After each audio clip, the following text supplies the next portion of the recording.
Oh, Hello, good people. My name is Reg Dunkley. I am the host of Astro Cafe, Victoria Center weekly meeting on the web and in person at the Fairfield Community Center.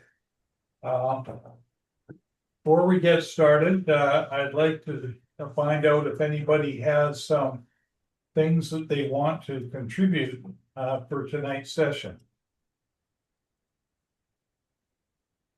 Lauri. Lauri? And there's Brian. Hi, Reg. I have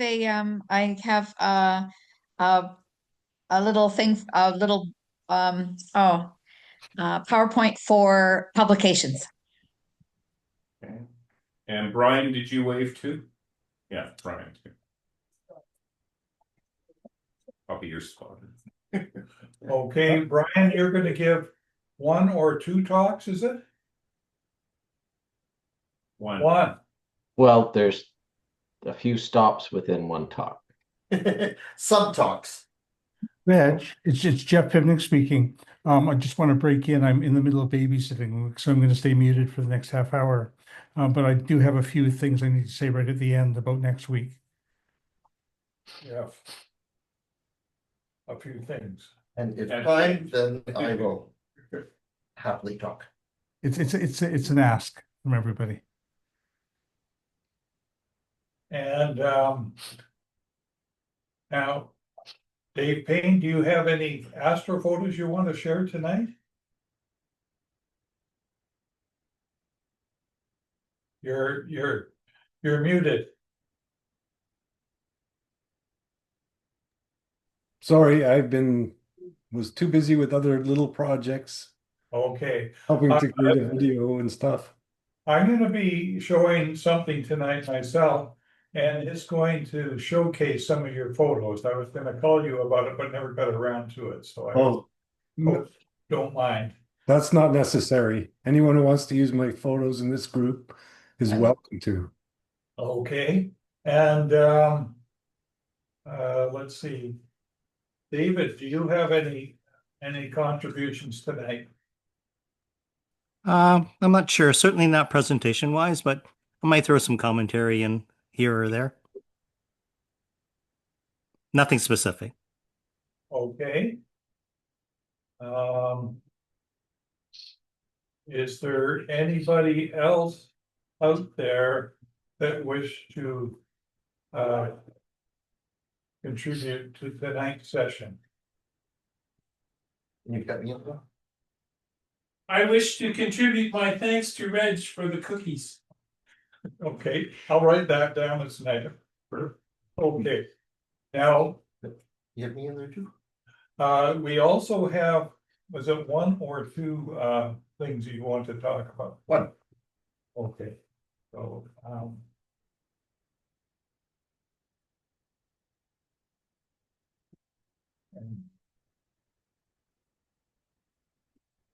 now, I don't really know what all these topics are, so it's kind of a mystery session tonight, but I have something I'll talk about a little bit later, and it's called 20 Feet from Stardom. So that's a curious thing. So hang around to find out what I'm talking about there. I think you'll find it of interest. So Lauri, you mentioned you have a PowerPoint you want us to show right now? Little one, could you please go ahead? Okay, I'll share here.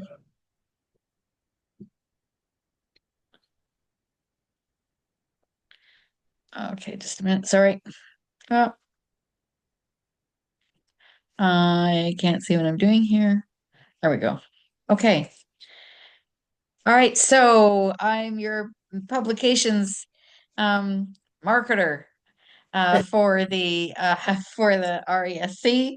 And so if it's now time to ask anybody. I did this last week, but I do have some things to kind of show here.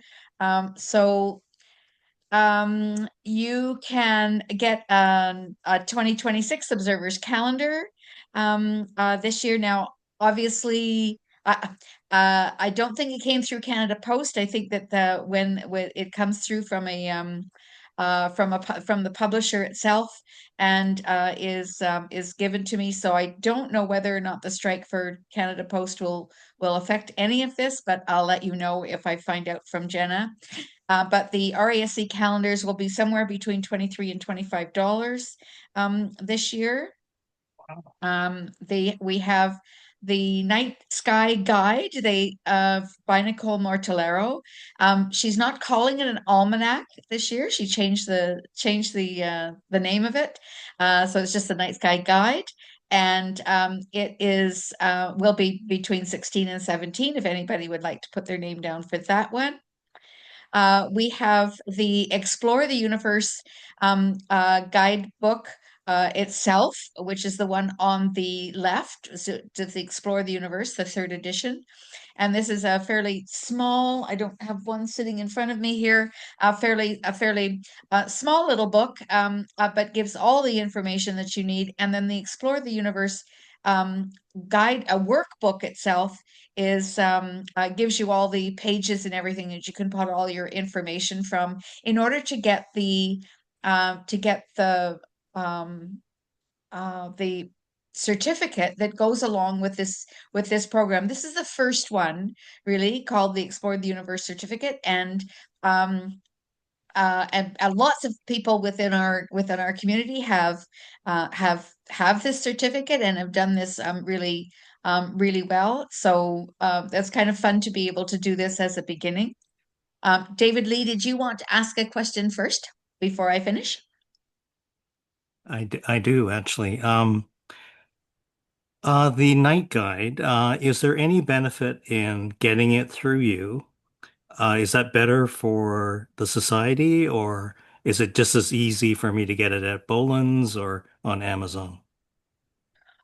Oh, you can probably get it from there. Yeah, if they have them, I believe that they usually do have But do some. But the society doesn't derive any extra benefit for me getting it from you. No, I don't think so. I think if you like the whole part of trying to get things through me is that it all comes in one go, and all of the shipping charges are much less. So if you can get this one through Boland's, something like that, then that probably would be about the same price. Yes. Okay, So thank you. yeah. It's $16.95 on Amazon, so. Okay, thank you. There you go. That there is that route as well. Yeah. So these there's the Explore the Universe, and then we have the two others with which the other ones which are Explore the Moon with binoculars and Explore the Moon with a small telescope. And these are the workbook, that they don't have an actual guidebook with them. You get all the information in these workbooks, and they cost about $10 a piece. But they just have all of the pages and things that you can be ready. Now this one comes with a pin when you do this one. The one that is the Explore the Universe can be done by anybody completely, but with the Explore the Moon, if you are an RASC member, then you get a pin along with it. And then just another one that is you can get in other places as well, but 50 Things to See with the Telescope, that comes from John Reed, who's out in the Halifax area. He's this one. This is the activity workbook. And there's also a book that comes, and I believe you can get the book at Boland's, but the activity workbook is the one that you can get from National. So if anybody is interested in getting any of these, I do have a list that I've kept now for 2 weeks. So I've got a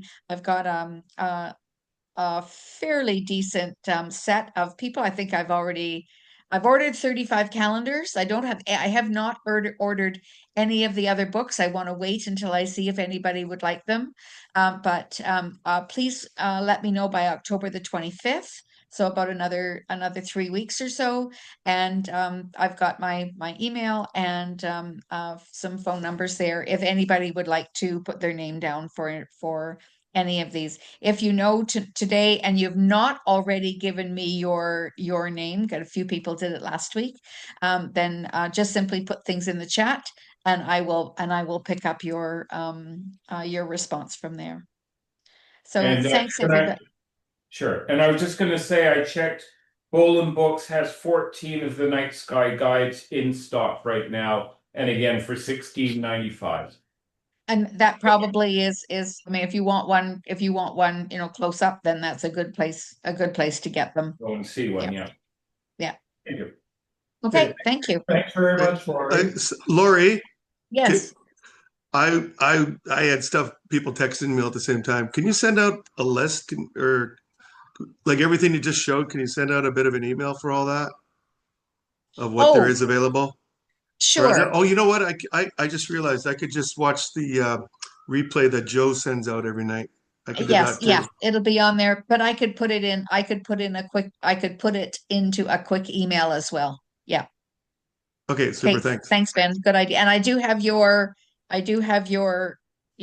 wanting a calendar. I've got your name down. So Thank you. Perfect. okay. There we go. Okay, very good.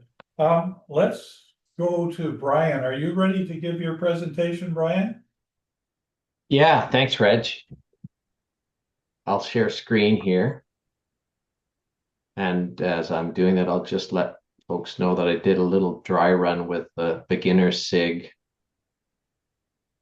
a few weeks ago, but I've put this together in a slicker, a little bit more information. Okay, can you see the full screen now? Yeah, yes. Yeah, it looks great. Okay, so you recognize the Parliament Hill on in the photo under construction or renovations? With all that Canadian steel. Yeah, not enough. Chinese steel. They did a tour, they wouldn't disclose what the price tag is, but it's in the billions of dollars and it's not going to be ready for a few more years. Anyway, I'm going to give just a couple of well, I got about 30 slides, but it's covering a few trips, like a couple of trips I made, but then something local, which will be of interest to folks, I hope. So this is what I did this summer. But we started with a trip to Missouri to visit my wife's family. And so ahead of that, I looked up, what astronomical events or attractions there might be in the center of the state, Columbia, Missouri. And lo and behold, there's Laws Observatory, located on the grounds of the University of Missouri, or MISU for short. But lots of light pollution, and it was almost a full moon that night. But we did get a chance to take a look at it. For those that don't know where Columbia, Missouri is, it's in the center of the state between St. Louis and Kansas City, and it was in the path of totality during the solar eclipse in 2017, and not too far off the path of totality in 2014, which I think just nipped the eastern side of the state. I found it through just Google search. They have a Facebook page, and I learned from that they have open houses on Wednesday night. But back a bit, like why Laws Observatory? Interesting little story here. The 7th president of the university, but earlier he was a president of Westminster College, and had a bit of falling out with the administrators there, and wouldn't sign an oath of allegiance to the North, and so he was arrested for treason and 6 months in prison, and then exiled to Paris, where he studied Aristotle, etc. Came back to the New York, worked at the New York Stock Exchange, but he was known for being an inventor of this Law's gold indicator. And like, what is that? So as an amateur, I'm going to read this from Wikipedia. As an amateur electrician, he invented the gold indicator to put an end to the crush of messenger boys scurrying into the exchange and back out to their clients with the latest gold price. As the price of gold changed, an electrical signal was sent from the trading floor, would cause a hand on the device of this instrument, a clock-like dial rimmed with numerals, to move until it pointed to the latest trading price. Yeah, and so this was he placed this in the window of the exchange, and then he soon began to install them throughout the city through his newly founded reporting telegraph company, a brokerage firm in Manhattan. As early as 1866, brokerage houses were willing to pay a monthly fee that could base trades upon up-to-minute market information rather than waiting for runners to bring about the news. So this is the precursor to the stock exchange ticker tape. But what's really interesting is he hired Thomas Edison to be his mechanical supervisor, and Thomas was just a penniless budding would-be inventor at that time. So that's who Samuel Laws was. Inside the observatory, they have a 16-inch Schmidt-Cassegrain telescope. It's only one of 40 apparently that were made by Celestia and Pacific. And I couldn't find anything other than a reference to this ebook by Bob Pekel, who makes reference to this as an extremely rare and historical instrument. Big, heavy, of course, large cement base to hold this thing in place. And there's the plaque affixed to the scope. Aperture 16, prime focus 33, and Cassegrain EFL 180. Does anyone know what the prime focus 33 or Cassegrain 180 would mean? Oh, the focal lengths, if you put your camera right in where the secondary mirror is, and the Cassegrain is when you look through the whole thing, and it must be in inches. Ah, okay. So 180 inches would be the total focal length, and then primary focus. Yeah, because we were looking through you can see here me and looking through must be at a right angle off the back of the telescope. Yeah, and the moon was all we could see at that Was there time. a Schmidt plate in front of it on the top? I couldn't see into the top, right? It was too high. Right. But there must be a secondary mirror at the top to get the light to the bottom again. But I wonder if there was there's a Schmidt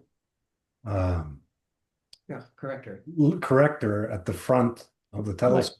Like at the top the here. Yeah. Yeah, not being that familiar with these types of scopes, I didn't know what to look for. And that's the one where I think you can take the secondary out, right? You can put a camera there instead. Yeah, you unscrew it, and then you put the camera. And that's how you get the what do they call it? The Cassegrain, prime prime. focus. Yeah. Prime focus. Yeah. Okay. Yeah, they didn't have a lot of exchange. There was just one person there kind of adjusting the telescope to keep it pointed at the moon, but there really wasn't much of an extension effort. And the people kind of came and went. It was not that easy to find the building or the way up to the elevators, no signs, etc. It was just the observatory. They had the deck, as you saw earlier. Maybe when the kids are back in school, there's a bit more activity. But then you have to contend with the floodlights, including a massive football stadium next door, which apparently they have been able to get them to dim the lights on the Wednesday night open houses. Oh, trumps astronomy. Yeah. Well, the football team probably pays for most of the things on campus. From Missouri, I went to a conference in Ottawa, 10th to 15th, and I'll just show you a few pictures of personal time spent on the weekend after that. I'm going to begin with a trip to the Canadian Museum of Nature, and what's impressive, if you look in the glass foyer, like the glass at the top of this building, inside is housed hung a huge, huge model of the moon. Very impressive. I don't know. Has anyone else seen this? Lauri? Yeah. Yeah. Yeah, very impressive. And on the inside is an equally impressive globe of the Earth, which is hung from the ceiling. I'll come back to the globe here in a second. But what took me to the museum was an exhibition, The Man Who Planted Trees, being a forester, caught my attention. This was based on a short by Jean Giron and then made into an animated film by Radio Canada, which won the Academy Award for Best Animated Short Film in 1988, narrated by Christopher Plummer. Wow. So they kind of used a combination of the film and the story and went from both of it, and they wove in how trees and forests, the ecology of forests and the reproductive biology, physiology of trees. So I thought that was really well done.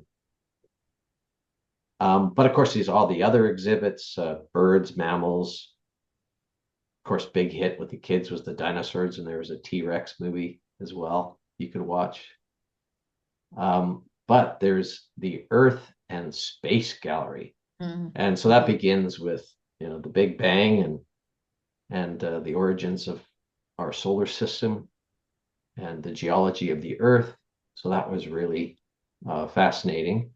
And in one little section, there's a very small piece of the moon rock that was gifted to Canada by Richard Nixon.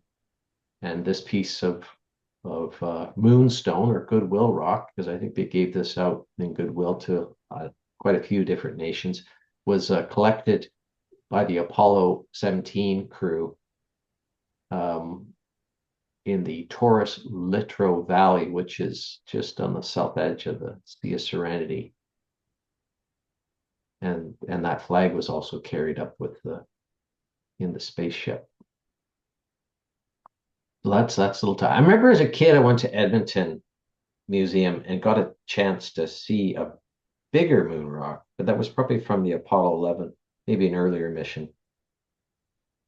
But back to the moon, hanging up from the ceiling there's the flag where the Apollo 17 mission landed. We're looking at most of the bottom of the moon here. Looks like a Russian flag. Yeah, planted a moon. Chinese. Yeah.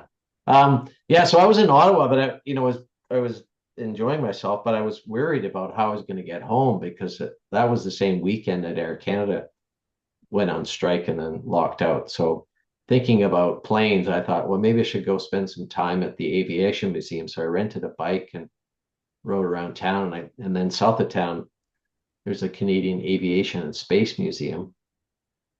It was a good ride. And where they have also, the history of aviation in Canada. And fascinating. As a kid, I was always fascinated with the planes from World War II, so I got to see those.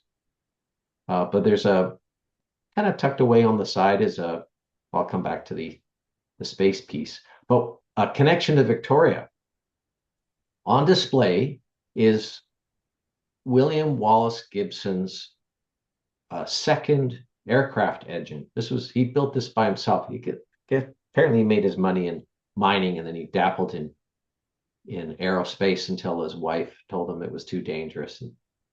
So he built a couple of planes, the first of which was flown just right over next to me on the Lansdowne High School field, which was Victoria's first airport. It was owned by the Deans, Dean Farm. In fact, the road right next to me is called Dean Avenue, named after the Dean family. So they've got their engine on display there in Ottawa, and I just took these pictures today. These are a couple of posts recognizing that first flight of an all Canadian built aircraft. So the first aircraft flown in Canada was a couple of years or a year or two earlier in Nova Scotia. I had a picture of that as well.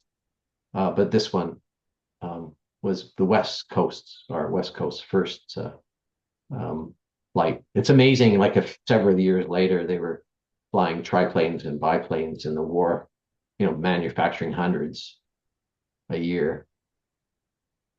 But yeah, so there's this post on Lansdowne Field near the staff parking lot right off of Lansdowne Road, and then tucked away in the parking lot for Artemis Place, which is an alternate secondary school just on Richmond Road, is this old cairn.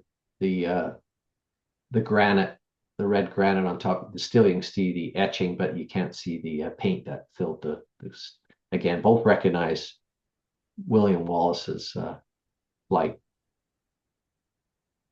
Yeah. So on the side of the building, I think, because they probably added this in later years, but there's a exhibition about Canada's role in space exploration. So there's this is off their website. It's not my picture or my kids or grandkids, and they have pictures of all the Canadian astronauts, including Marc Garneau and others. They have a replica. Well, this could be a model, if not the original, one of the prototypes of the Canada arm. And then they also have a display of life in space on the International Space Station and all the tricks of living in space and all the gear they have, including they had a suit by Chris Hadfield on display there. Looked like a relic or a mummy from that someone dug up somewhere. He wasn't in there though, by the way. He just his suit. Good. They also had this display called Health in Space. Kind of outlines all the risks associated with radiation, living in microgravity, and a few other things. So I went through there, but you have people here in Victoria have the opportunity of actually seeing this, because I was at another meeting in Sidney at the Mary Winspear Center, and then I saw this poster for Health in Space, Daring to Explore at the Sidney Museum. And so I walked down there during the lunch hour, and it's located on between 5th and 6th Avenue, I think, underneath Rogers Chocolate in the town center. And you have to go down these little set of stairs. But they got a prominent poster out there, and it's admission by donation. And so the way that this exhibition is set up, they have these different stations, and with a listening device and French or English, and you can press play. Very short stories with just supported by a limited amount of text at the different stations. David St. Jacques is a medical doctor, and so he explains a few different things that they have to go through in terms of training for space and the impacts of space on health, including heart and bones, the impacts of radiation. And then Robert Thirsk was also there talking about kind of the risks associated with longer term missions like going to Mars. But Robert Thirsk was also he also experienced some eye problems, which I could relate to, having gone through several myself the last couple of years. But there's this compression of the eyeball that can occur, which results in probably significant distorted vision. So that was news to me to hear that your eyes could be impacted up in microgravity as well, or the vacuum of space. So that's great. That's at the Sidney Museum, May 5th to November 30th. So encourage you to go up there and make a healthy donation to support the exhibit. And for Sidney, for good on them for bringing it to town. I don't know where it's going next, so catch it while the circus is in town. This is their website. I can put the link in the chat. So that's what I did this summer or up until a couple of weeks ago, I also filled in some time by filling in a puzzle. Now, Randy, you might be interested in this, or someone else if you're interested in puzzle. I just completed it. That's very tricky to do a puzzle when you're just working with shades of gray. I But love Brian, I did yeah, that same puzzle. have someone else done this? Yeah, I did that same puzzle. It took me ages. It Ages. did. It'll never be pulled out again. It was something. But now I'm kind of gonna hook because they do have in their series, they have the Earth and Mars, and then there's the other planets, which are a bit of a collage. But I was thinking of tackling the Earth next, but that was so time consuming. Time consuming. Speaking of time, I was going through my mom's stuff, and she kept these Time magazines from 1969. Yay. Good for her. And I'd be happy to pass those along to any moon, Apollo people. And it's really not just reading about the missions, but also what was going on in that time, like Vietnam War, etc. So I'd be happy to pass those along to others of interest as well. So that's it. And unlike Dave Payne, I'm going to end with a big bang. Well, David, you asked, yes, thank you. Thank you, Brian. David, you asked about the nature of the Celestron 16. I found a newspaper clipping, I guess. I just sent it to you and to Reg, and it talks about an accessory being a Schmidt camera. So maybe those are the two things that Randy's talking about. The positioning of a Schmidt camera, which I'm not sure where it would be placed, maybe at the front. at the front. At the front. Okay, well then that's what it is. So Brian, thanks so much again for that really interesting presentation.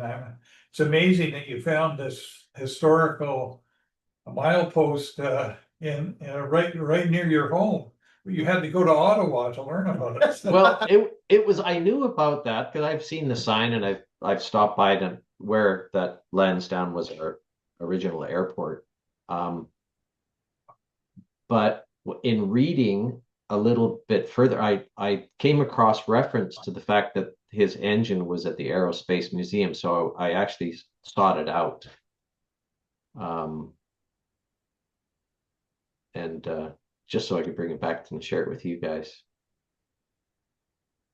Well, I remember reading that Charles Lindbergh landed at that field at some time. Really? Yeah. Yeah. He owned a Gulf Island near Saturn. Oh. But we're digressing. Lauri's got a hand up. Yes, I was just going to ask Brian, did you get into the mineral and gem collection at the museum in Ottawa on about the fourth floor? That's probably attached to the Earth.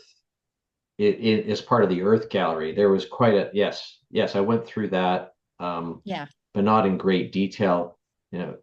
I was starting to swim a bit. fade. I spent most of the day there. It's a good half a day, 3/4 day to go through all those galleries, but very, very comprehensive overview of the geology of the Earth and yes, the origins of all the different rocks and minerals. Yeah. It's really very well done, if you're interested in that part. So yeah, thank you. Okay, Jeff, you had a few things to say.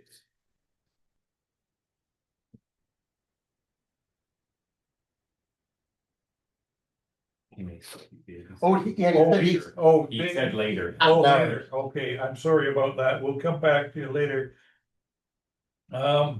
Dave Payne, you had some photos you wanted to show. No, he doesn't. He doesn't. Look in the chat. He does. I've just got one photo. Okay. One photo.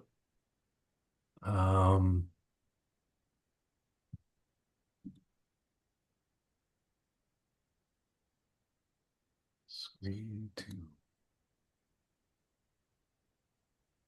Just found out that a Schmidt camera is actually got a Schmidt plate on the front of the camera instead of in front of the telescope. No. That's what AI says anyways. Can you blow up the picture? Are you looking at which Yes. screen are you looking at? The one that's got the AI summary on the top. Yeah. I don't know how to blow that up. What happens if you click the picture? No. Gives me junk news. No, gives me something else. They do. I don't know. Schmidt camera has a spherical mirror at the bottom and a kind of an odd shaped corrector plate on the front. Yeah. The camera version, you use film and you push the film into the center to the prime focus. And that plate that the film is mounted on is curved because the field is curved to photograph. Oh boy. Okay, so it's a very tricky camera to use. the plate But it's has really good wide field use. the plate has to be somewhere in there. Yeah, it's at the front. And then because it has a curved focus, there's in the front of the Schmidt camera itself, where you mount the film, it has to be pressed down against the curved plate because otherwise you get a curvature in the film. But it does give wide field views apparently. Okay. And what do you use for a shutter then? Good question. Yes, I don't know. I have two Schmidt cameras at home. There was a guy in Calgary that had one of those. I Yeah, can't think of his name right now. It was about 20 years ago. yeah. Maybe the name will come to me. But he actually he digitizes photos and published them. It was pretty amazing because, as you say, it was such a wide field. Yeah. So David, is that your photo you're showing there? Yeah, that's the photo. Wow. So this is the Draco triplet of galaxies. It looks like they're lined up nicely, but they actually don't have anything to do with one another. They just happen to be almost in the same line of sight here. So the left one is an edge-on spiral. I try and zoom in on that guy. Wow. The middle one is a lenticular galaxy, which is a kind of elliptical. I think it's a spiral galaxy that's past its prime, and the stars have taken over from the gas as the primary source of gravity. And then on the right-hand side, we've got almost face-on, interesting looking spiral with lots of spurs coming off the spiral arm. So it's kind of almost a hairy spiral. Beautiful. That's And there's crazy. lots of Where little- is it, Brian? Where is it, David? It's in Draco. Great. Yeah. So how long was your exposure for that, David? I don't have that right to mind, but I would guess 10 hours, probably 2 nights in April or May, early May. 2 nights in early May. It was like they purposely lined up for the Earth to enjoy it like that. That's pretty- Yeah, it almost looks fake, doesn't it? That's How where- many panels? Oh, that's just one. It's just a cropped image. There was just nothing interesting outside of this. So it was a full frame camera at 2500 millimeter focal length. That's great. Thanks very much, then. Thank you. Before we go on, about the Schmidt camera business, I remember Ernie Schmidt telling me a story where he saw the original Schmidt telescope. And Schmidt was a genius, and he had a bet with the owner of Zeiss Abbey Optics that he could make this camera very quickly. And the way he did it is he understood that if you take a flat piece of glass and you evacuate it, it bends down. And then he planed that smooth. And when he let the pressure back in, it popped out. It made the perfect curve for this thing. Oh, So Oh, wow. quite extraordinary. And I don't know, he did that before the Second World War, I know, but basically it was not designed to have a Cassegrain at the time. It would just have a place to put film in it to get that. So it's quite an extraordinary thing. He made it in a day or two. So it was really quite an achievement. It allows you to make the mirror spherical instead of parabolic or hyperbolic, That's correct. which is much more difficult to make. Yeah. Yeah, so pretty ingenious. Let's go what's on. in now? Jeff? Yeah, thanks for waiting, guys. My grandson's asleep now, so I've got a couple of minutes. I'm going to be hosting next week. Do you hear me okay? Yeah. Good. I'm going to be hosting next week, and I'm going to focus on the sun. I'm going to be talking about some of the new findings and some of the structural things. This is not going to be another conversation about eclipses.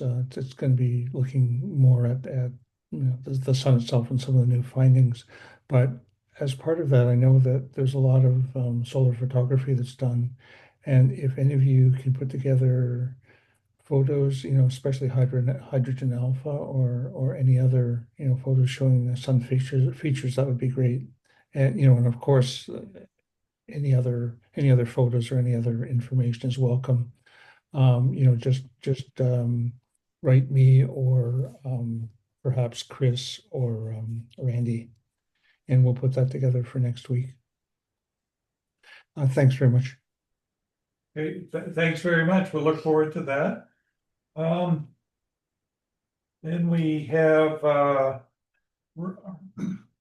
Randy's got a presentation, but I thought I would go first because mine might be quite short, and then Randy might have the freedom to go in that depth as he carries on. So I'll try and share the screen here, and I'll go here, share.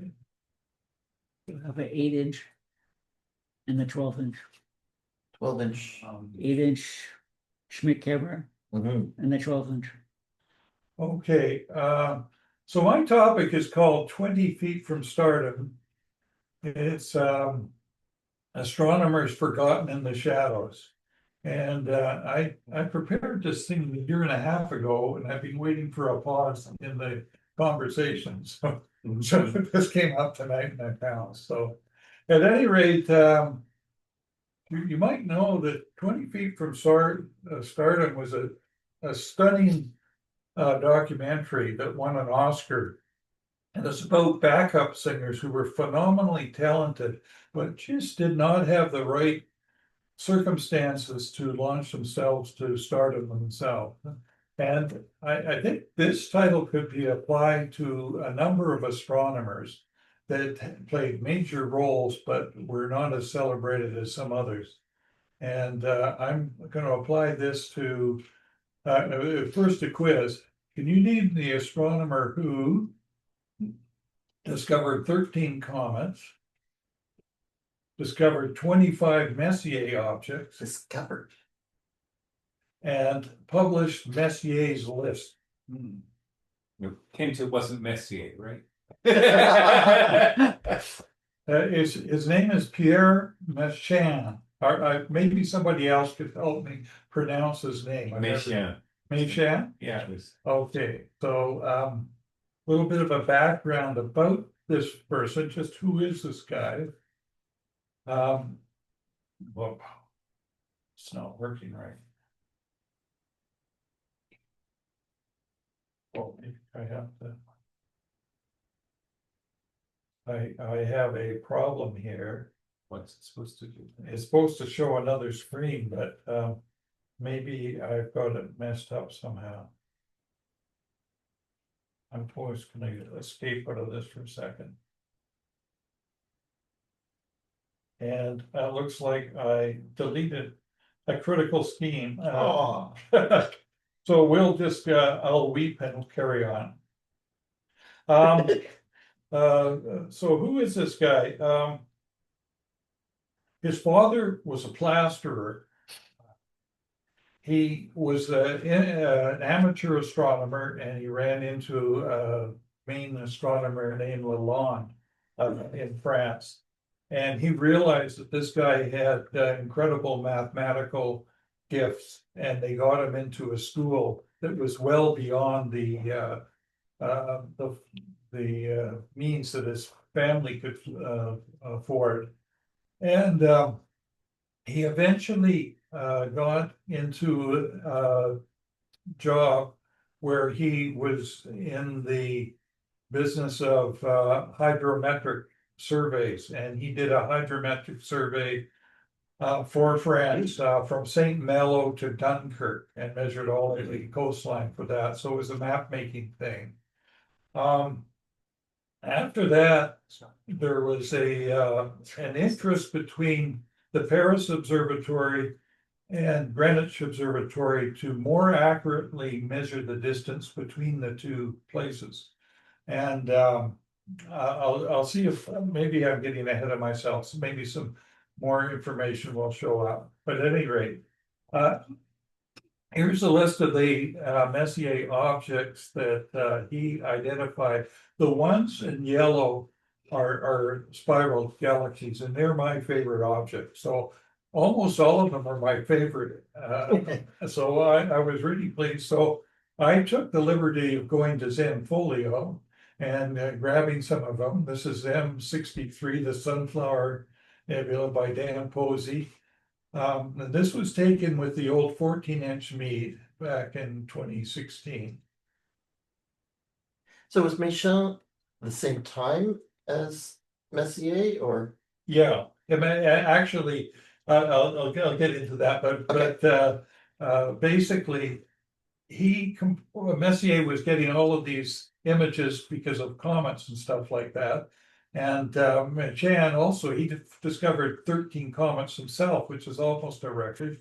And he put these in a list, and then he published them because he worked for the Paris Observatory, and that's how it started at any rate. So that's M63. Then M74, Dave Payne got this gorgeous picture of that. And there's a little dumbbell by Brock. He captured that one. And the Hubble Space Telescope took this nice shot of M77. M78 and Barnard's Loop, Dave caught that one. Just a mere 22.5 hours to capture that. And M85 and Neighbors, and that was a 9-hour integration, a gorgeous shot. And M94, you can see Dave being very busy. And then M100, another beautiful shaped spiral. And then the pinwheel, John McDonald and Gary Sedun captured this. I think it was probably down at your observatory in Arizona, Gary. And John's got the Sombrero Galaxy. At any rate, all of those are some of my all-time favorites. And so not only did he get a lot of the capture a lot of, or discover a lot of the Messiers, he got some of the most photogenic ones as well. So here's my list. I didn't misplace it, I just forgot. So he was born in 1744, coming up to nearly 300 years ago. Father was a plasterer, gifted in math and physics, began hydrographic work in the coastal survey, and he worked out of Versailles. And he participated in the Anglo-French survey from 1784 to 1790 to determine the precise difference in longitude between Greenwich Observatory and the Paris Observatory using triangulation. And he traveled to England with Cassini. This is a great grandson of the original Cassini, and he was the fourth director of the Paris Observatory. Each of his ancestors worked in it as well. And a fellow named Legendre. Some people might know Legendre was a huge mathematician, very famous. Legendre polynomials were named after him. And he developed a significant numerical technique that many people in this room have probably used. The purpose of this later mission was to measure the meridian arc of the Earth's surface between Dunkirk and Barcelona. And this took place between 1792 and 1798. And the value was used to define the length of the meter. So this is the motivation of it. But let's go on. This roughly where the blue line starts and ends is the coastline that Machan mapped out with the hydrometric group. And I hope you can see this picture. It's really hard to see, but there's very thin lines that show triangles. And the way we take it for granted now, how can we measure distance? You know, they didn't use a tape measure or anything like that way back then. They didn't have satellites or GPS or anything like that. What they used was triangles. And this is really quite interesting because it's all associated with taking very accurate measurements of angles. And in order to do that, you had to have a baseline. And there's a network of things. See if I can find stuff here. The baseline is just showing up here, but Greenwich Observatory is there. And Dunkirk is here, and this line here is the meridian that goes right through Paris. So this is why they were particularly interested in accurately measuring this distance between this line and where the Greenwich Observatory is up here.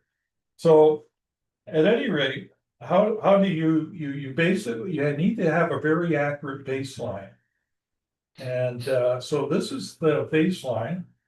And it is just to the west of Twickenham, where an unfortunate rugby game recently was played. At any rate, this thing was, they measured it initially, they used 3 20-foot rods that they connected together and made meticulous measurements to the thousandth of an inch, going all the way across the way. And then they found out that they had a problem with the expansion of the iron.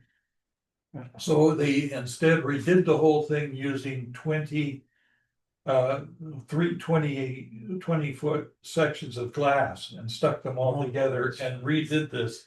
And the way that they used it was kind of interesting, is that they would look for castles or church steeples, and they would have a long run. They'd do a shot and measure a church steeple and very accurately measure the angle.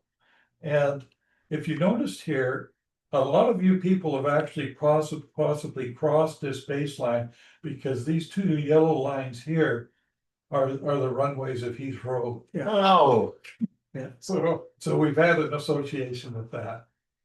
The person. So can they remeasure it, or has it been destroyed? The baseline was just the 2 points they have. It's long gone. It's developed. I'm sure there's malls and everything there now. A key factor in this was a fellow named Jesse Ramsden, and he was a renowned English instrument maker. He invented a thing called the dividing engine, and it was used to develop accurate setting circles. And he did quite well with the British Navy because he could make all their Makes sense, assessments for them very accurately. So that's what he used. In order to do this survey, though, he wanted to have a very accurate instrument to measure angles as accurate as he could. And he built this 200-pound theodolite. And to move it, they had to put it on a special carrier. I think they had a wagon that would tow it around. It was pretty awkward to move it around and everything like that. But not only was it used for this survey, but it was also the basis of the British Ordnance Survey, and they used the same instrument for that. And he also invented a thing called the Ramsden eyepiece. The popular eyepiece at the time was the Huygens eyepiece. The Ramsden eyepiece had better eye relief and a lot easier to use, and he developed that. So this, I was in the British Science Museum last fall, and this is his dividing engine. The actual thing apparently was very difficult to use, but it did great work. So that was one thing. And this is the theodolite. He actually made 3 of them. The first one was used for the survey of the Anglo-French survey. And then a second one was going to be used by a survey of India, but it fell through. So it was glommed onto by the people who did the Ordnance Survey, and they used it for that. This is a third one, and it was used to survey Ireland. So they're a gorgeous instrument, tons of brass in it, little telescopes all over the place to have tremendous precision. But this as well is in the British Science Museum, and if you've got a chance, you ought to go there. It's just an absolutely fabulous place. And this is a Ramsden eyepiece, and I put this in there because David Lee, a noted astronomer, has been talking about a photometer, and has been using this in a collaboration with the AABSO, and he got one of our original photometers from Sid, and it has a Ramsden eyepiece in it. So it does indeed. In fact, I was just going to mention that because I don't think I've ever seen a Ramsden before. So here it is. Well, I actually I sold a telescope to Randy, and they had these little tiny 0.965-inch diameter eyepieces, and one of those was the Ramsden. So they were fairly commonly used before all the fossils and things like that came out. Yeah, they well predate fossils for sure. At any rate, there was an account of Méchain's and Delam's Odyssey. Delam was a fellow who worked with him. He was also a noted astronomer. What I should say at this point is that 2 years ago, 2 years ago, I was in Paris to celebrate our 50th wedding anniversary. That summer, Dave Robinson was in Paris to celebrate her 40th anniversary, and Brian Barber was in Paris to celebrate his 30th.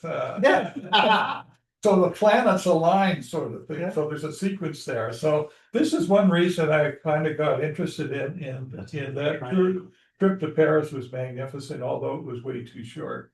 This book came out a little while ago, and it's not really a charitable summary of things, but I read the book, and I'll just go into it. Listen, to understand it, Méchain and Delambre were at the ground zero of the movement. As trade expanded, there was a desperate need for standardization, and particularly of length, weight, and volume. And most people they basically, their unit of weight in most of the cities was kind of a mark on the foundation of their city hall or something like that. And that's how they did everything. And every town was a little bit different, and it was chaotic. So this was the driving force to have a uniform way to have the measures, because international trade was taking off, and that was it. So the initial metric system, the guys really built up a lot of momentum. They wanted to have a 100-minute hour and a 10-hour day and 10 months in the year.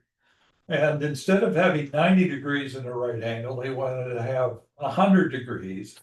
And if they had 10 million meters from the North Pole to the equator, that would work out that 1 metric degree would correspond to 100 kilometers at the surface of the Earth. So that's whole thing. That a lot of this stuff was actually achieved, and a lot of really good stuff happened. But and there were some decimal clocks kicking around for a while, but they soon fell out of fashion, and people abandoned the 10 months of the year thing as well. These guys really took the opportunity and ran with it, but at any rate, kind of interesting. On French maps, they have degrees and minutes, but they also have the French longitude and grads, which is the 100. Yeah, There are 100 grads in a right angle. Okay. And so they have both. In black lines, it's the longitude in degrees from Greenwich, and in blue, it is the Paris longitude in grads. So, well, thank you for that. I didn't realize that. So, and so it it's going to didn't say die. there can be confusion because the official name for those degrees, the 100 degrees, is centigrade. Oh, And centigrade is often used for temperature when really what they mean is Celsius. So centigrade should never be used for temperature because it actually has a meaning in France that is not temperature. Okay, but basically they had this band of guys who were fixated on the number 10, and they were really build up momentum, and then there was an intervention. Yes, because it wasn't well received, and so that's what happened there. So the mission of Machan and Delambre was to conduct a geodetic survey to accurately measure the distance along a meridian arc from Dunkirk to Barcelona. Why, for heaven's sake, there? Well, the Earth is an oblate. It's not perfectly spherical. So if they measured anything closer down towards the equator or up towards the North Pole, it wouldn't be kind of the same circular arc. So that's one thing. The other thing about this particular line is it goes right through Paris. And the third thing is that it starts at the sea and ends at the sea. So this was very reasonable. So the measurement of that arc would define the length of a meter. They used triangulation, but they used a much lighter device than the Jesse Ramsden's big theodolite. It was an ingenious thing developed by a sea captain named Borda, and it was called a repeating circle, and it was a way to accurately measure things with great accuracy and be quite light and portable.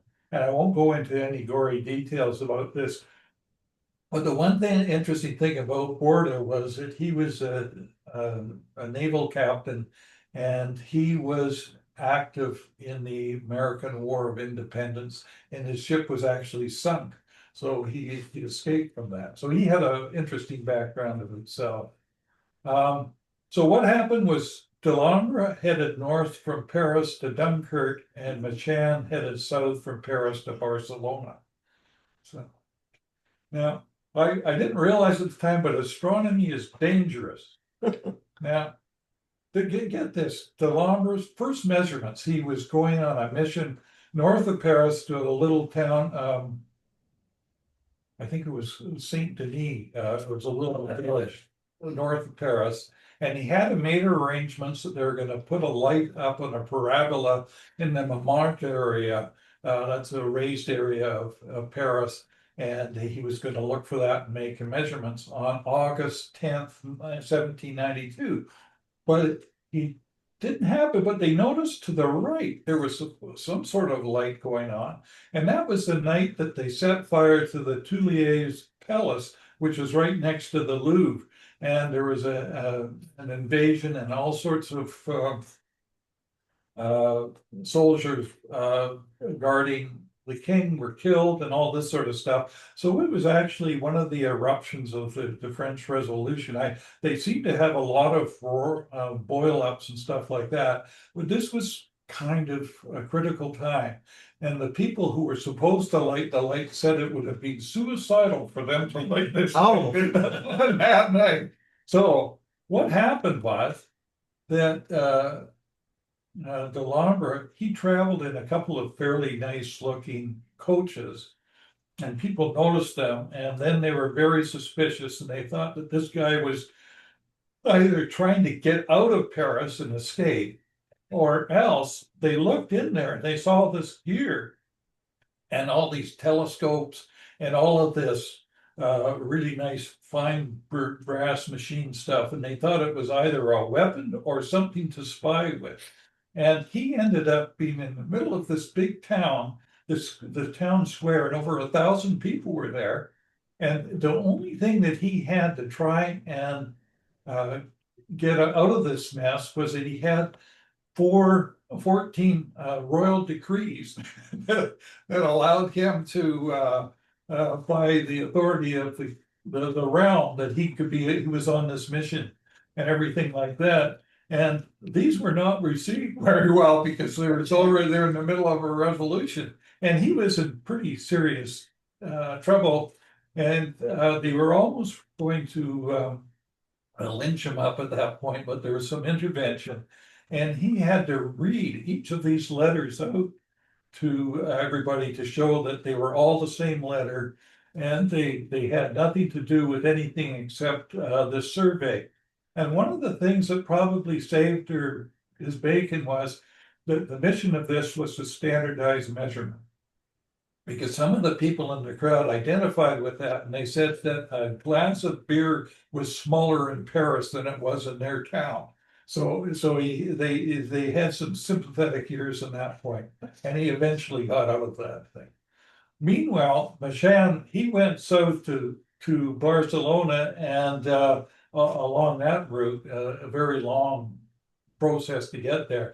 Once he got there, there was a war that broke out between France and Spain, and he was imprisoned. So he was in prison for some time, and finally he arranged that he could leave Barcelona and go to Genoa in Italy. And he was very protective of his instrument. So he wanted to safeguard his instrument, the Borda device. And so he attached it securely to the mast of the boat. And as the boat was going across, a lightning storm came in and it hit the mast and it destroyed the instrument. So, yeah, I mean, you can't make this stuff up. The guy was doomed. So it's a big, long story, and it's not worth it. I'm spending too much time here. But the survey was completed around 1798. But there was a problem.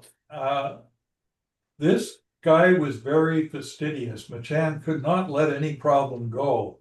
And all of his measurements were really accurate until he made his last measurements around the Barcelona area. He had a fairly, to him, it was a really minor error, but he couldn't let that go. And he worried himself sick about it. And they really still don't really understand the source of the error. And he wanted to go back again. And in 1804, he went back again.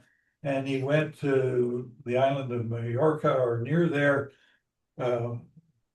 Mosquitoes were around. He got the yellow fever and he died. So boom, boom, boom. And it's kind of a sad story. That was his trajectory. So at any rate, so the meridian movement was measured between Dunkirk and Barcelona. They used it to define the meter, and everything was fine until GPS came along, and the precision of GPS revealed an error in the meter of 0.2 millimeters per meter, which corresponds to about 2 kilometers in the arc of the Earth's quadrant. An error like that, pretty small. But some refer to this, and the guy gets away with nothing. They call this Machan's error. So he's basically celebrated for making a minor error rather than a huge accomplishment, which they did, because the accuracy of this data set was really quite phenomenal, all right to the end. And they think that maybe the problem was that they never accounted for the mountains to the northwest of Barcelona may have shifted the plumb line a little bit, and that might have introduced enough of an error to cause this problem. And the other thing was that the border repeating circle might have had a little bit of wobble in it from repeated use over the years. At any rate, when he went back in 1798, he was named the director of the Paris Observatory, and they gave quite a bit of fanfare to him and all this sort of stuff. And a street near the Paris Observatory bears his name. And the interesting thing is Ken Alder's book on Machan, which is not a charitable book, I must say. It's probably about 350, 400 pages. There's no mention of Messier or any objects he discovered or anything like that. So it's kind of an unusual thing. So if we go here, here's a map. This is the Paris Observatory here. This is the Rue Cassini along here. Okay. And this is the Rue Machan. So at any rate, so as I say, no good deed goes unpunished. And that's the story of Pierre Machan. But if you're looking up at the night sky, and the reason I found out about this guy is when I see all these gorgeous images, I go to Wikipedia, and at time after time, the person who actually discovered these objects was not Messier, but this Pierre Machan.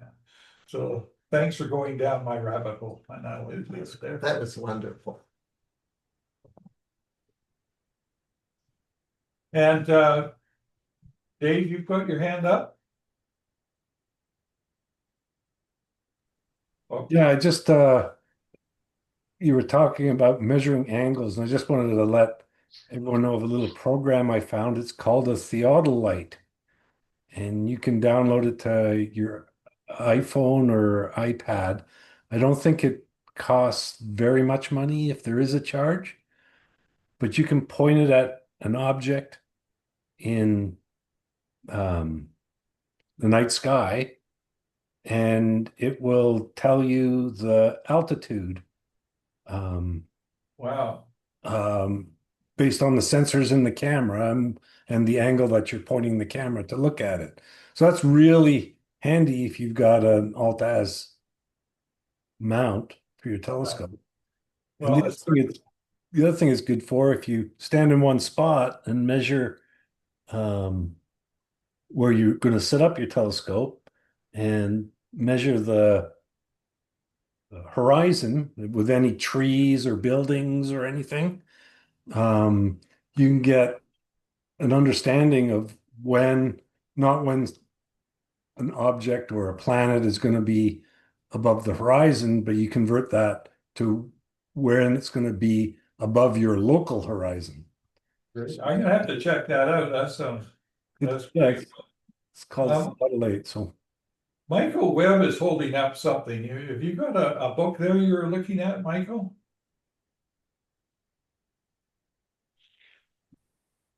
Sorry, were you? I was just going to mention that in Stephen James Mira's book on an SA object, there's a discussion of mention in there, including perhaps misidentifying 101, 102 as being the same object. So I see. So they're trying to pin him down for errors even now. I don't know. It's kind of the Rodney Dangerfield of astronomy. Nobody gives him the respect he deserves. So 20 feet from Stardom. I'll leave it there. So that's my thing. And 20 meters. 20 3 meters, 6 meters. Stardom, yeah. So now is there, I think, Randy, have you got? I got my duck. Lauri had Pardon me? Yeah, Lauri had her hand up. Oh, Lauri, I missed your hand. Well, I was just actually going to ask, you've kind of helped me with this, but I was going to ask at the beginning what a theodolite was, because I really, I mean, if somebody said, hi, can you explain the theodolite? I was going to say no. And what I'm interested in is, where does it get its name? Don't know. I became Like intimately familiar with the That's an theodolite. excellent question. I've used lots of theodolites in my time, but I must confess I don't know where the name comes from. Like Theody. I mean, I don't Theodolite, yeah. know the Latin or the Latin part of where that word comes from. That's all. Wait, somebody Google it. Yeah. Okay, thank you. Okay, Randy? let's get the answer. Somebody answer it by the end of my talk. Okay, here's, Answer. it was invented by Leonard Biggs of Kent. Must have been a nobleman. The portable surveying instrument that we call a theodolite was invented in the middle of the 16th century. Who gave it a name that was expressed in the common Latin form of the time, Theodolitus. That doesn't help.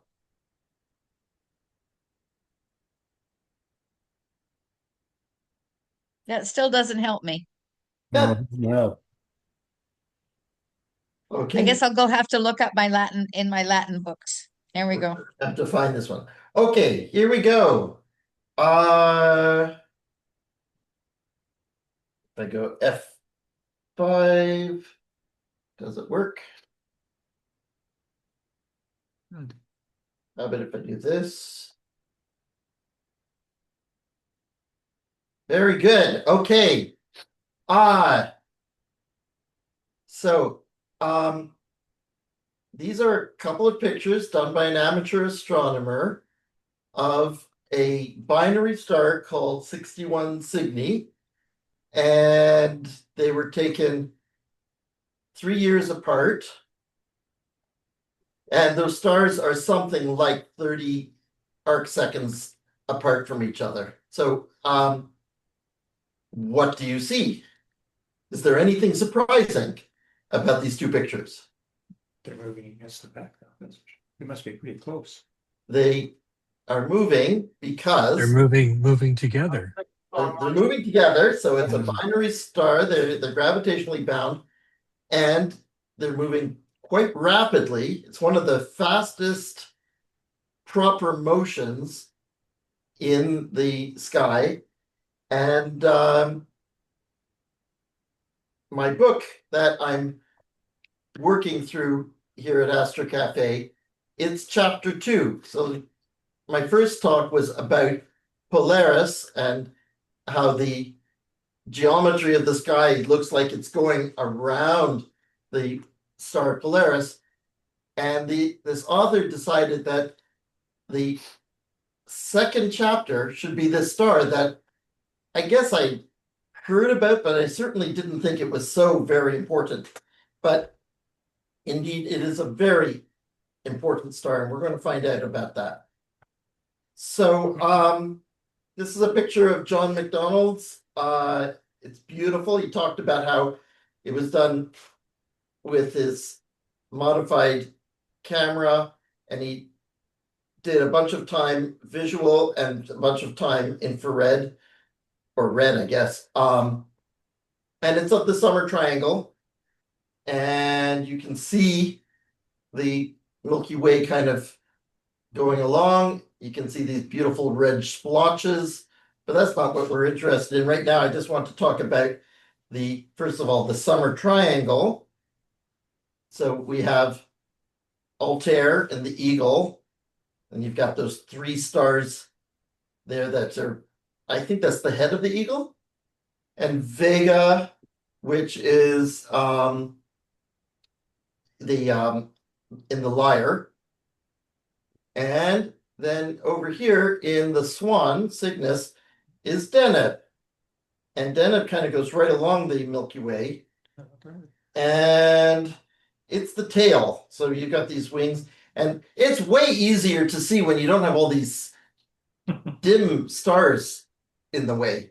I can always see in the summer, I can see the swan, but I found it really difficult to draw in these lines on this diagram because there's lots and lots of stars. But among the stars is this little guy down here. Okay, and that it's about a 5th magnitude star, so it's visible to the naked eye, and it's certainly visible to a camera like John's, but it doesn't seem very distinguished. So to figure this out, we have to go way back. So in the Greek, the Aristotelian view of the world, and it makes so much sense. Heavy stuff falls down. And so the Earth is based around this point where everything falls down to, and that's why the Earth is at the center of the universe. It's not that the Earth is at the center of the universe, it's that there is a center of the universe. Why not? And the heavy stuff gathers there. Why not? It makes beautiful sense. And then you've got the water and the air and the fire, and they keep getting lighter and lighter. And then after the 4 elements, then you get the 5th element, the quintessence. And that is where you get the celestial objects. So we're going through the moon, Mercury, Venus, Sun, Mars, Jupiter, Saturn. And then the very next layer is the firmament. It's called the firmament because it's firm, it's fixed. This is the sphere of the fixed stars. And they're fixed with respect to each other, and they spin around the center of the universe where we happen to be. Lucky us. Okay, it makes sense. Everybody can see it, they understand it. Why do we have to keep going beyond that? Well, then in the 16th century, Copernicus said, it's not very elegant. We can simplify the motions of the planets if we say, instead of the Earth being the middle, it's the sun. Think about that. And people thought about it and they didn't like it, but it was very difficult to prove. There are all sorts of little things that were saying that there was something wrong with all these glass spheres with the planets. Like they figured out that the comets were crossing through. They could figure that out. Galileo saw that there was crescent phases and gibbous phases of Venus, and the only way you can explain that is if Venus is going around the sun. But nothing really said that the Earth wasn't the center of the universe. And Tycho Brahe had this lovely model where the sun went around the Earth and then the planets went around the sun. But still, this Earth was fixed to the firmament, the firm or the fixed stars. So you can see the problem. So this is grossly exaggerated, but if the sun is the center of the universe and the Earth is going around, then depending on where you are in the year, the positions of the stars are going to change.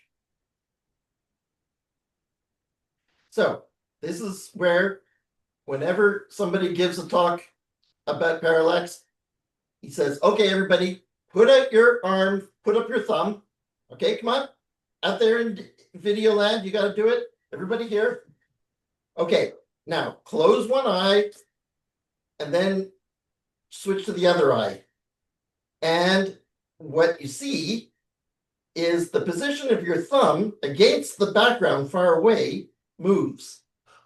Okay, and that is the parallax of the position of your thumb with respect to the baseline, which is the, whatever it is, 5 centimeters from one pupil to the next. And it's exactly the same thing as the Earth goes 6 months around the sun. If the center of the universe is the sun and not the Earth, then a closer object should move depending on where you are in the year. And very, very clever people like Tycho Brahe said, I don't see it. Therefore, it doesn't make sense. You have to have the Earth in the center. Otherwise, we would see the stars move with respect to each other. It makes perfect sense. Okay, so now I often present this very important graph of the resolving power as a function of the size of your telescope and the wavelength of light. So what does this mean?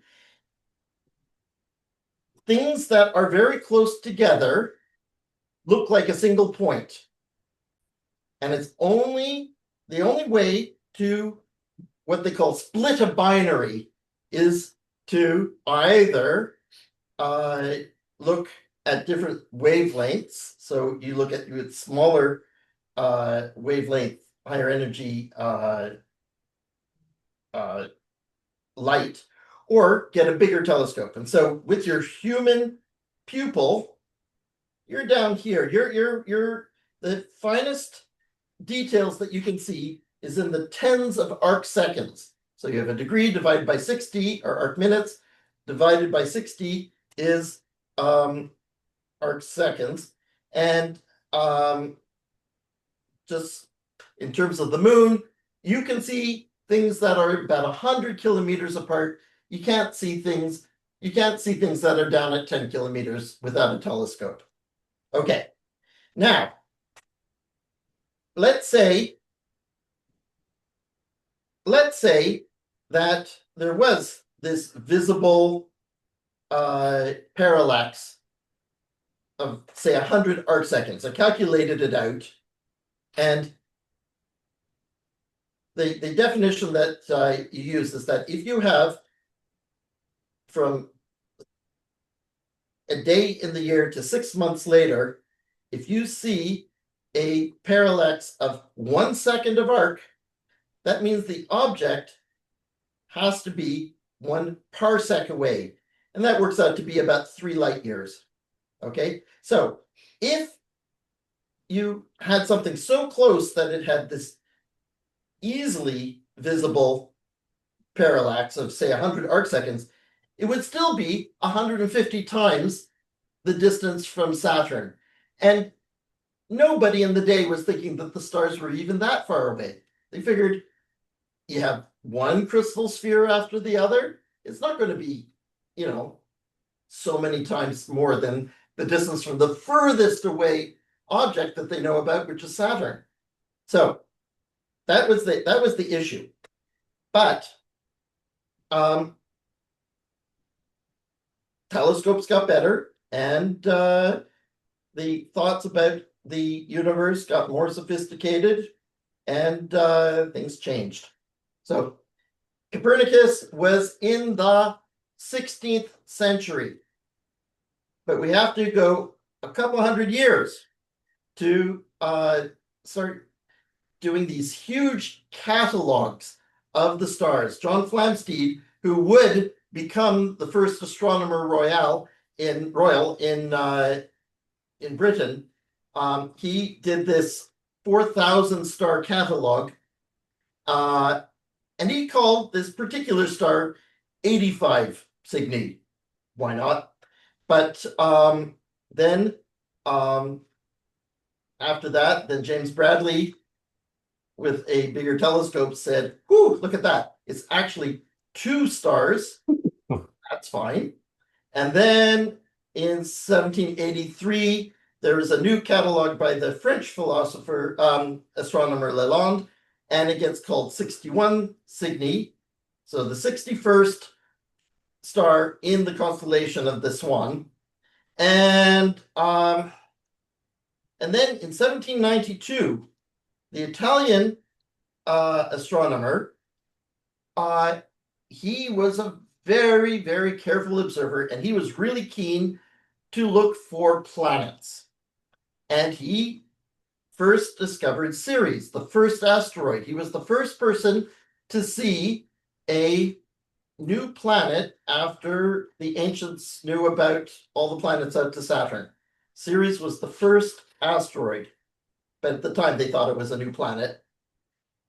But then in 1792, again, comparing his observations to Flamsteed's catalog, or Lalonde's catalog, he said, holy, this little fifth magnitude star is moving like crazy.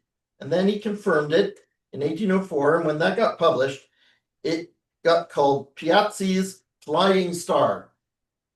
And it still gets called that. So why is a flying star, or a star with what's called proper motion, important? Well, if a star is going to have parallax, and you got to understand, for 200 years, people are looking for this parallax. But you want to find a star that's going to be close to you. Well, you're going to try all the very bright stars, and things like Alpha Centauri, you may have heard of that one, is very bright in the southern hemisphere. It turns out it is part of the closest star system to Earth. So bright stars, great, but also if a star is moving fast, then it probably is closer. And so that was kind of the key. So you have to wait until the 1830s before there are any successful measurements of the parallax. And they all happen at the same time. And it's because the technology was ready for it. And in particular, Mr. Fraunhofer, we know Fraunhofer's name because he discovered the spectrum of absorption lines on the sun, but also he made these wonderful telescopes. And the one on the left is in Kaliningrad, and the one on the right is in something like Darton. We'll find out on the next slide. Anyway, who was first? That's kind of the question that we're going to answer in the rest of this talk. And there's this stunning, rather recent article that I just discovered by these two astronomers who are working with the Gaia observations. And they're very interested. Oh no, I think they're doing radio telescope work on parallaxes. Anyway, they're interested in the structure of the Milky Way, but they got interested in these first measurements. And they went back to the original papers and digitized all their data and analyzed it, also knowing what the true answers, or what the more modern, more accurate answers are coming from the Gaia space mission. Okay, so here are the three people who you could say were the first at the parallax measurement. So Thomas Henderson was a Scottish astronomer who spent a few years down in Cape Town, and he did some measurements with a rather old-fashioned sort of telescope, but of Alpha Centauri, which is the closest star. So he did his work in the early 1830s, but he didn't like it down in South Africa, packed up his notebooks, went up to Scotland, set up the Royal Observatory in Edinburgh, and eventually got around to working up his data. So he did not publish first. Then there's Friedrich Georg Wilhelm von Struve, and he worked on Vega, nice bright star. And his first publication was 1837. And so you could say that he got the crown, but nobody believed it, and we'll see why. And then a bit after that comes Friedrich Bessel, Anybody who's done cylindrical coordinates will know about Bessel functions, but most people will have not. He was a very good astronomer. He was one of those kids that kept landing in the right place and making good friends and getting pushed higher and higher and higher. And eventually he became the head astronomer in Königsberg. That's Kaliningrad right now, which is really weird. If you take a look at the map, it's part of Russia, which is completely surrounded by Lithuania and Poland. Like you can't get to Russia by land from Kaliningrad. You have to go by sea. Okay, so Bessel, and he was buddies with Struve, von Struve, knew very well about what von Struve was doing with Vega, and he said, I'll do 61 Cygni. But he first got hired for a year to work out to measure out the line of longitude in Germany, in Prussia. So he lost time there, doing the same thing in Prussia that your friends were doing. But this was a lot later than your Méchain work. Anyway, he was working out the length of the longitude a bit to the east, and then Halley's Comet came along. What bad luck. He spent a year, every clear night, he was working on Halley's Comet. And so it was only in 1836 or 1837 that he got to work on this project. And there he is, isn't he cute? And Fraunhofer built this. This was Fraunhofer's very, very last telescope. And what he did is he built a good telescope, but then he cut the objective in half with a saw and put it on this micrometer. And so you would get these two images. It was called a heliometer because it really was designed to look at the size of the sun, see if the sun changes size. Doing the same thing, by the way, that I do every night with the moon with my sextant to measure the size of the moon. Anyway, that's what this was designed for. But Bessel said, I can do some very accurate measurements at the arcsecond level or better with this wonderful instrument. So the first time that he tried it, he chose a couple of magnitude 11 stars really close by, but with the bad seeing and everything, lots of nights he couldn't even do it. And then he had to do the longitude, and then he had to do Halley's Comet. When he got back to the project, he chose two 9th magnitude stars, which he calls A and B. And every night that he could, he measured the distances. And just for comparison, this is where this binary system is now.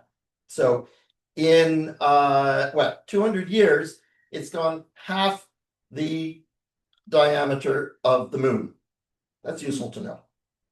Okay, I'm going to read this out just because I love the language of it. So he did this amazing bit of work, and then he wants to announce it to the world by getting John Herschel to read it out at the Royal Society in London. Esteemed sir, having succeeded in obtaining a long looked for result, and presuming that it will interest so great and zealous an explorer of the heavens as yourself, I take the liberty of making a communication to you thereupon. Should you consider this communication of sufficient importance to lay before other friends of astronomy, that's us guys, I not only have no objection, but request you to do so. I like that language. Okay, and later on in the paper, after so many, he wrote in German, by the way. Another thing is Herschel, his first language was German, and so he felt he could communicate well to the English world through Herschel. After so many unsuccessful attempts to determine the parallax of a fixed star, I thought it worthwhile to try what might be accomplished by means of the accuracy which my great Fraunhofer heliometer gives to the observations. I undertook to make this investigation upon the star 61 Cygni, which by reason of its great proper motion is perhaps the best of all, which affords the advantage of being a double star, and on that account may be observed with greater accuracy. I don't understand that part. He kind of measured to the midpoint between the two stars. Why is that better than one star? I don't know, but there you go. And on that account may be observed with greater accuracy, and which is so near the pole that with the exception of a small part of the year, it can always be observed at night at a sufficient distance from the horizon. Yeah, you don't want to make this highly accurate measurement down close to the horizon, because the atmosphere is going to screw up your measurements. You want things that are going to be way up high. Or better still, why don't you send a spaceship to the L2 point outside the orbit of the Earth, and then you can do great measurements of parallax. But that's jumping ahead a couple of centuries. Spoiler alert. Spoiler alert. So big tables. And until I found that paper, I was actually thinking of typing these in and see what they look like. But fortunately, those other two people who knew what they were doing actually took the turned it into a spreadsheet and plotted it up. So yeah, here they are. This is the paper that I found, and here are the data from these three efforts. So first of all, Henderson down in South Africa, and notice the scale here. So these guys, it's from -1 to 1 arcsecond. This one is from -3 to 3. That's because Alpha Centauri is much closer. It's only 4 light years away as opposed to 25 or 11. He didn't know that, of course, but he did these measurements over the year, and while the error bars are a lot bigger than the ones that were done in Prussia, he definitely you can plot a wibble through these data. But again, everything was in his briefcase and put at the bottom of his to-do list for several years. This finished in 1833, and 7 years later, he got around to publishing it. Meanwhile, von Struve. Who speaks German? Struve? Struve? I think that's right. Which one? Struve, stop. Struve. Okay. Anyway, Von Struve. he published at this red line here. And I'm sorry, he got actually the right answer. When he published it, the number was almost exactly what is the modern value, but it is by kind of sheer luck, because the signal, I mean, look, what would I do with this data? I think I'd put a straight line through it. I don't know. Or I'd say I need more data. Anyway, while there is a publication that predates Friedrich Bessel, it was not considered better than many other attempts over the last 200 years. Okay, so here we go. These are the data. You can see in the winter of 1838, there's some data missing. Well, that's not surprising. It's in the summer triangle. I don't know when, okay, what happens to the summer triangle in the winter? Does it go below the horizon, or is it just very low? Anybody know their constellations well enough? Anyway, I'm not surprised that there's a few months that he didn't get those measurements. And also, you know, the weather was probably lousy too. But the important thing is that there is a very clear annual wibble. And that annual wibble, this was the first convincing observation of a star moving because the Earth is going around the sun.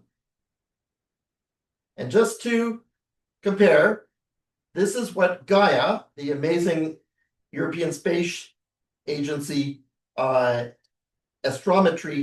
mission is seeing. You see the dropper motion, so that's the kind of the straight line. That is the 61 Cygni motion of that system across the sky, but it has this annual wibble around it.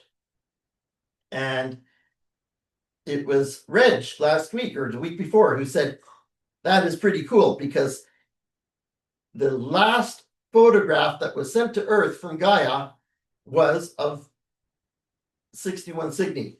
And absolutely that is the fact that Gaia took this picture and then they shut down the machine and they're just going to let it they run out of fuel to keep the spaceship spinning at exactly the right speed. And so they've cut it off. It's still going to take another 5 years before the final data report because they have to turn the crank on 2 billion stars. It's like the most amazing mission. But there we go. That is the last photograph sent to Earth from Gaia. So why is 61 Cygni's parallax important? Well, first thing, it is the first real proof that the Earth orbits the sun. Again, there's all sorts of indications that made people by the 1830s think that that was very likely the case. But this was the observation that clinched the deal. The other thing, which is kind of important, is we're not talking about something which is just a few hundred times as far away as the planets. We're talking about something which is tens of thousands of times further away. And nobody really thought that they would be that far away, but there's no way. They thought at some point that the stars were like the planets. They were reflecting the sunlight, but that wasn't possible when they were so far away. They had to be producing their own light. This was the proof. And then once you know their distances, then you get to work out how bright they are. And from that, then you can work out what the physics is, how much energy is having to be produced to produce that light. And this is the beginning of astrophysics. So it's absolutely remarkable. And then another very important thing is it means space is really, really, really big. If this is the closest star that you can measure, that means that you got to go a long way. And then a lot of the subsequent centuries is just saying that it's really, really, really, really big. Okay, so this is a photo of the book, and I just wanted to say that as I was reading it the first time, I marked this sentence. I thought it's probably this sentence that made me think that this series would be interesting for the Astro Cafe. I thought this is so wonderful that I have to share this with you. What did he call that in the letter? The lovers of astronomy or friends of astronomy. Okay, anyway, John Herschel referred to Bessel's measurements as the moment when the sounding line in the universe of stars had at last reached bottom. So just imagine you're in the ocean and you're putting out your lead line and you don't know how deep the ocean is. It could be infinite for all you know until it hits the bottom. And that's what Bessel's measurement did. It was the first time that we get an idea of what the magnitude of the universe is. I think that's just beautiful. And as the punchline, Bessel was awarded the gold medal of the Royal Astronomical Society for 1841. And that's the story today.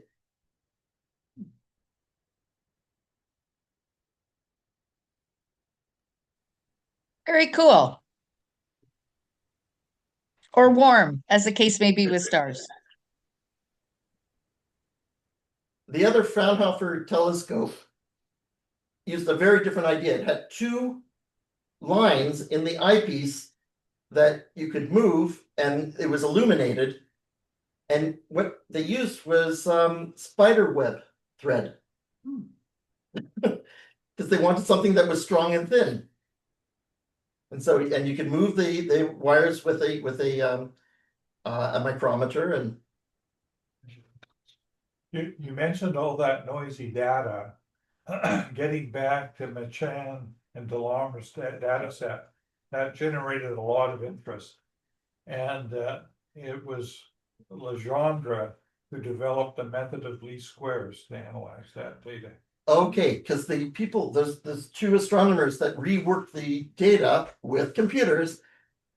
They redid Bessel's calculations and said how amazing it is to have all these calculations and doing a least squares regression by hand with pencil and paper. It's so easy now. You hit a button, but it was a lot of work. And those wibbles that I showed you, that wasn't the raw data, right? You have to get rid of the proper motion first, and then you can work on the wibbles. Huge amount of work. But it was important. This was the most important science of the day.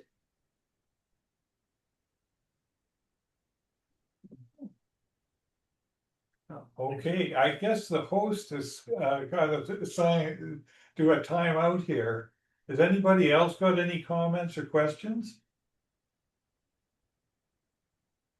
I don't see anybody raising their Kevin, hand. can you talk about the talk next week? The It's not next week, it's in 2 weeks. yes, you should announce it. The UVic talk coming up is on the life of John Stanley Plaskett and his rise to fame as our local astronomer in residence. And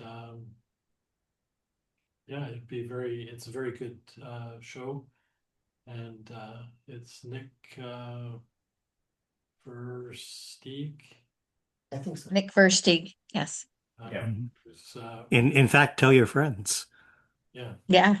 Bring everybody. Open to the public, so bring the public.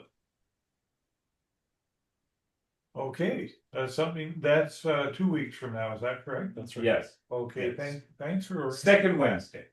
Okay, well, everybody, thanks so much for attending and have an excellent week, and we'll see you next week at Astro Cafe. Good night. Thank you very much. Good night, all. Thank Thanks to everybody who gave all the presentations.